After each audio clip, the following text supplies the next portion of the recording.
Guwapo ah. Hello guys! Welcome back sa ating channel. For today's video po ay ibabahagi ko kung paano gumawa ng turon na saging. Kung magkano ang pwede nating kitain at konting tips. Tara, umpisa na natin!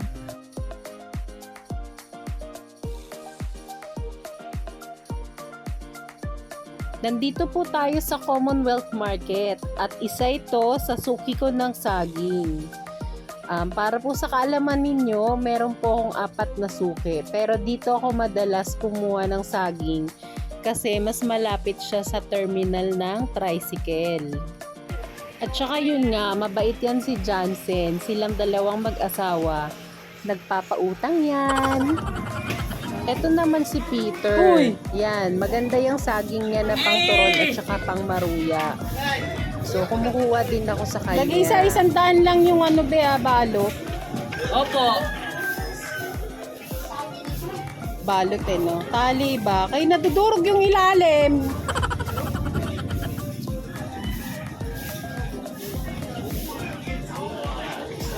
Guwapo ah. Kaya po pala 4 yung suki ko ng saging. Para kunyari wala po dun sa isa kong suki. Meron pa akong 3 option. At isa pa po, tulad niyan kanina, yung saging ni Johnson ay pang banana Q. At ito naman kay Peter, pang maruya, turon, at pang saging konyelo. Ayan po, nakita nyo, 30 pesos per kilo yan. Pero kay Peter, 2 lang yan. Wow! Isa yun sa perks kapag may suki ka ng saging. After nating mamili ng saging, dito naman tayo sa lumpia wrapper. Dito po, 8 pesos lang po ang kanilang lumpia wrapper na medium. Sa iba kasi nito, 10 pesos na. So, isa yun po sa ginagawa ko na naghahanap talaga ako ng mas may mura na sangkap para hindi na tayo magtaas din. Nasa dulo po ng video ang ating costing. Kung gusto nyo po ng ganitong mga video, please like and subscribe to our YouTube channel. Thank you and God bless! Ito na po ang napamili nating saging. 100 pieces po ito at binabalatan na ni Mama.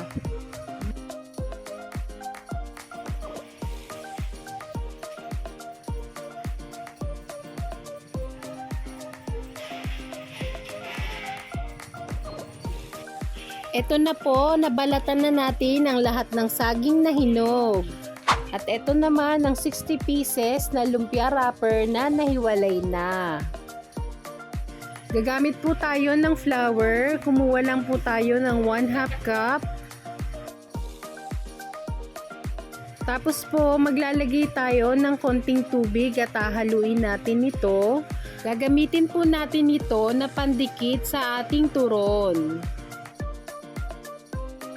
At kapag wala na pong buo-buo, pwede na po ito. Mag-start na po tayong magbalot ng turon. Kailangan lang natin ng isa lumpia wrapper, tapos 1.5 na saging. And then, iro-roll natin ito ng mahigpit. Saka tayo gagamit ng pandikit yung ating flour na nilagyan ng water. Tapos, yan po. Gagawin lang natin ito hanggang sa maubos na natin yung 60 pieces na wrapper. Si Mama talaga yung tagabalot ko ng turon. Pero kapag wala siya or may lakad siya, yun, saka ako nagbabalot ng turon. Ito po yung isang way, yung kabilaan na finold yung ating lumpia wrapper. Pwede rin yang ganyan. At eto na po, nabalot na po lahat ni Mama. Ito po yung tira natin. Imamaruya ko po yan. Pwede na tayong mag-start magturon. Sa ating kawali, naglagay lang ako ng 1 litro at kalahating litro. Pinainit ko lang ito. Saka ko nilagay yung 12 pieces na turon. Sa pagluluto po nito, hindi kailangan halo ng halo. One at a time lang yung halo natin. lalo na kung hinog yung ating mga saging.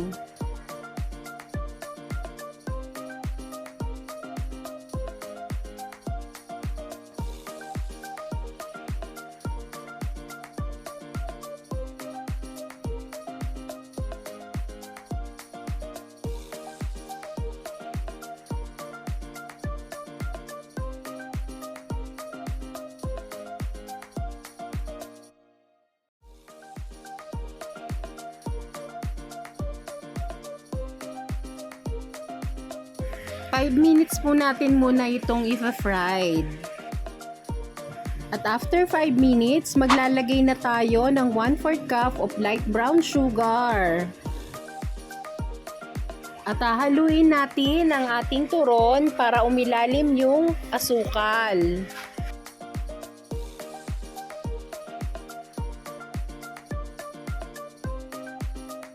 At after 2 minutes po, palagyan na natin hahaluin ito, lalo na kung tunaw na yung sugar, para naman mag-coat ito sa ating turon. Pwede din po kayong mag-add pa ng sugar kung kayo po ay mas gusto nyo na mas matamis pa yung inyong turon. At habang naghahalo tayo ng ating turon, shout out po kay Miss Chichi Salvacion. Siya po ang nag-request ng video ito. Maraming salamat!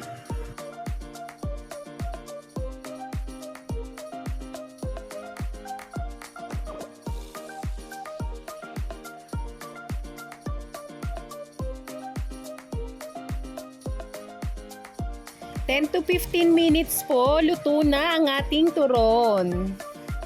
Tips lang po, para po matagal mag-lapse or lumambot yung inyong turon, dapat po ay well done yung pagkakaluto nito. Ang bentahan ko po ng aking turon ay 10 pesos per piece. Ang puhunan ko po ay 5 pesos din. Bali meron tayong tubo na 5 piso. Sana po ay may nakuha kayong idea sa video ito. Please like and subscribe to our YouTube channel. Thank you and God bless! Madalas po na request ng aking mga customer ay mainit na turon. Kaya nagluluto ako ng alas 10 ng umaga, oras po yun ng merienda. Alas 12 at bago mag 3 ng hapon, oras din po yun ng meriendahan. Pero kapag mabenta na, pag nakikita ko na pakonti na lang yung laman ng aking istante, yun naman agad yung niluluto ko. Monitoring lang po.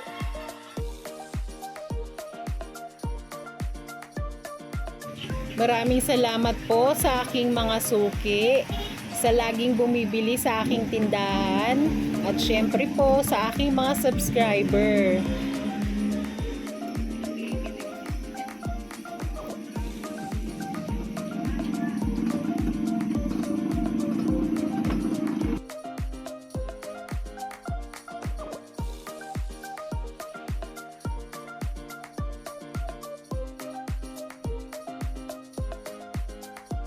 Ayan po, ilalagay na natin sa ating istante.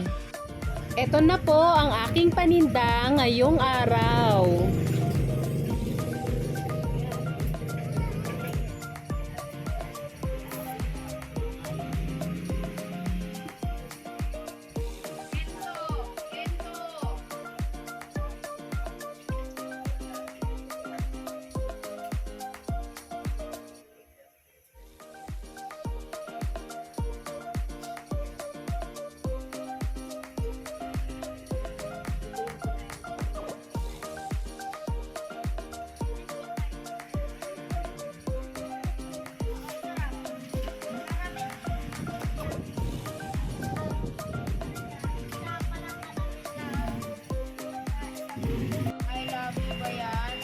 At para po sa ating costing, ang ating puhunan per piece ay 5.20 at ang ating kita per piece po ay 4.80.